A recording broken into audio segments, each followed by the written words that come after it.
we go back to what we read in 1 John is, and also I think also John writes it a couple times in the Gospel of John too, something to the effect of, "You are my friends if I do what I command you," or "If you love me, you will keep my commandments." Mm-hmm.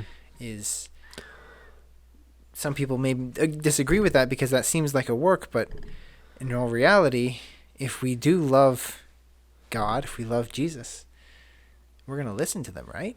And more than listening to them, we're going to act upon what they said, right? Mm-hmm. Yeah, and so to come back to, it's not the works that keep us a Christian.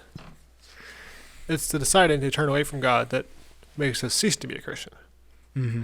Because I think a lot of people like to think of it, it's like, or a lot of people fall into this mindset of thinking of it, is we work to stay a Christian, but it's not that way at all. It's completely the opposite. Well, it's not the opposite. It's inverted.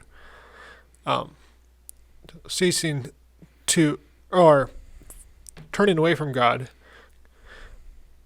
See, it makes us, if we turn away from God, we cease to do His will.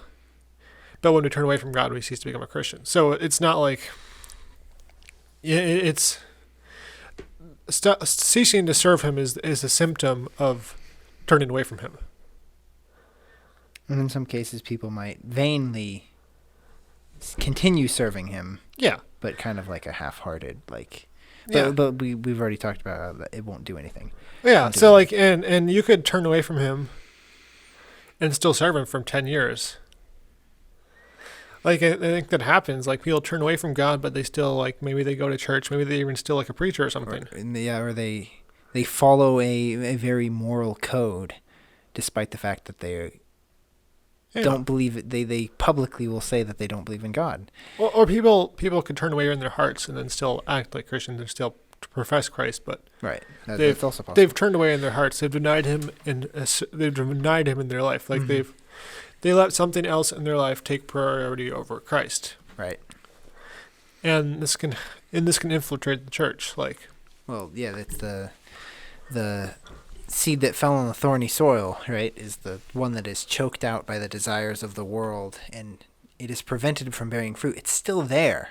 The plant still is there, and it's some form of alive, but it's not producing fruit because it's so choked out by all these thorns, which is the Christian who is so distracted by the world, essentially. Yeah, and it can be sneaky too. Well, it usually is. It's usually sneaky. Like most people who are like that don't realize that they are like that. Yeah, and people around them may not realize they're like that at first. Eventually, they'll realize it.